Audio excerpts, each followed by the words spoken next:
Salam dəyərli izləyicilər. Qaynana, qaynata və baldız birləşib gəlini döyüblər. Hadisə harda baş verib? 2 saniyə vaxtımız var, fikirləşək.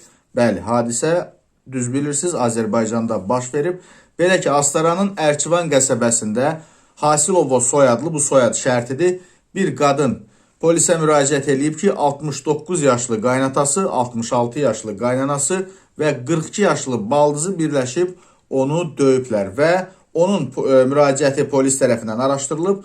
Nəticədə Hasilovanın 69 yaşlı qaynatası, 66 yaşlı qaynanası və 42 yaşlı baldızı İnzibati Xətalar Məcəlləsinin 510-cu, yəni xırda xuliqanlıq maddəsi ilə protokol tərtib edilib onların barəsində və saxlanılıblar. Astara məhkəməsində tərəflərin iştirakı ilə keçirilən prosesdə Hasilova hadisə baş verən gün evə gəldiyini və mətbəxdə baldızı ilə mübahisə etdiyini, bu zaman qaynanası və qaynatasının ona hücum edərək döydüklərini, təhqiramiz sözlər dediklərini və zorla otağa saldıqlarını bildirib.